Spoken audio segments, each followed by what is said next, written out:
Temperature is the key to a successful garden in the spring. You got the garden fever like I do? Well, that's not the temperature I'm talking about. Either your last frost date or your soil temperature. Let's take a look. Talking about temperature, I've left this sit outside, and we had some nights that got down to 38, 35 degrees, something like that. Well, our germination test is done, and the sunflowers we took out of the birdseed, they germinated. So did the peanuts, and our peas, something in the middle here got in here and dug a little bit, but the peas germinated. So all the seeds we wanted to plant, the test was successful. I will go ahead and up pot these, and we'll get those in the garden. You know, when you were a kid and you didn't feel good, Mom would either take and lightly kiss you on the forehead and say, "Ooh, you've got a fever," or she'd come at you with a thermometer. Where you gonna put that, Mom? No. We're going to check our soil temperature. I'm assuming that temperature is going to be good, so I'm going to go ahead and open up a little trench. We're going to plant a little something today. This is how I mix my mulch together. Just by opening up a trench, everything gets kind of mixed together.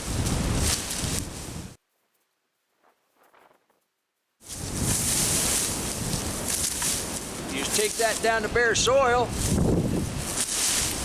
We're going to be ready to plant. Now don't tell my wife that I'm using her candy thermometer, and it was up here about 95 and it's come down. We expect it to be about 50 degrees, so if we're anywhere above the white line, I think we're going to be good.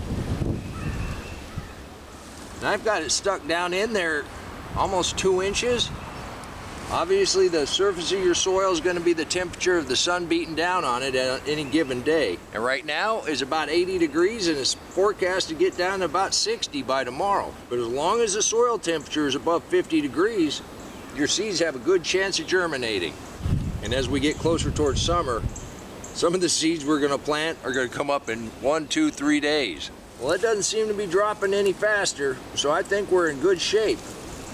And we've got another 3/4 of an inch of mercury there, or whatever's in here. Well, I'm gonna go ahead and plant some corn and some carrots.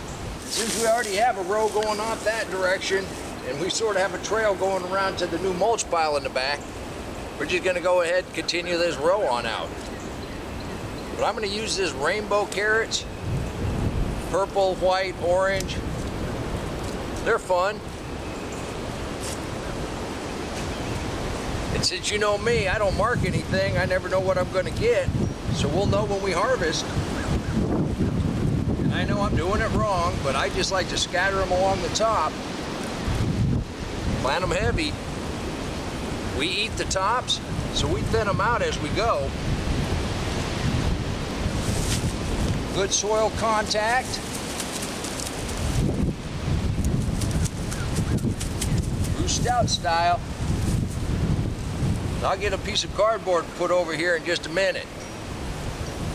So we're up to about here with the carrots. Well, let me go get some corn. While I do that, let's take a look at the temperatures down in zone 9, 8, and 7. Down here in zone 9, Bruce's food forest, he's harvesting. He's way ahead of everybody, but his temperatures are much warmer. His son helped him build this raised bed, so he's got the combination of deep mulch, raised beds, and containers. Bruce, you always amaze me at your ingenuity.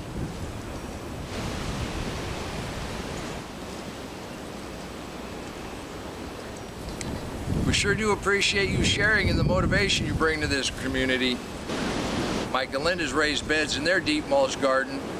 Their spinach is just taken off. They've got their peppers put in.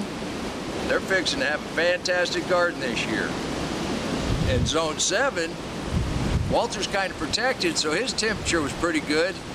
His potatoes not only are up, they're really growing. Walter, I'm a little jealous. Mine are in, but they haven't sprouted yet. Walter, my potatoes might not be sprouted quite yet, but look, I got 1, 2, 3, 4, 5 asparagus off of a couple different plants. I didn't know if they were going to make it through. Well, the perennial garden has started to take shape. So I think what we're going to do is we're going to go ahead and we're going to start with some early golden. It's supposed to be 75 days from planting to harvest. I bet it's just a little longer than that. Now I'm going to make 2 rows in here. I've got a pitchfork width, but I am going to go ahead and space these out just a little bit, and we are going to give them a little bit of cover. It's still kind of early, and last year we got a hard frost middle into April, which was kind of surprising. We were able to save quite a few things. I'm going to plant 3 or 4 more rows of corn, but I'm going to wait a couple days before. I got a couple other varieties of corn I want to try, but we still have a little time. You don't have to do it all in one day. What I'm probably going to do, I'm going to wait for these to germinate, and then we'll come back through, and then we'll put some beets in between these, companion plant. That worked well for us last year. And our little bed of carrots that we planted in the winter, they're now big enough you can tell that they're actually carrots. You can do this too. You know, the main thing about gardening really is temperature, knowing when your first and last frost dates are, knowing that temperature of the soil and what kind of plants you're putting in there.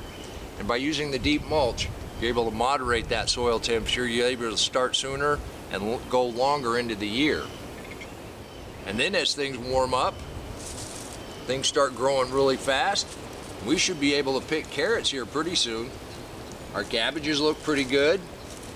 And then of course we got purple dead nettle came up in here, which is fine because that's a wild edible. Peas germinated better in the garden than they did in our test kit.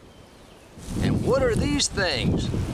These are going to make nice, beautiful onion flower heads. We're going to have a whole bunch of seed coming up here just directly. I've been waiting for that to happen. The end of March, almost 80 degrees right now.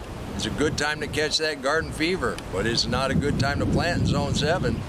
If I put tomatoes, peppers, basil out right now, try to get some squash going, and we had a couple nights get down to 38, 37, maybe even a little frost, it could wipe out months of work.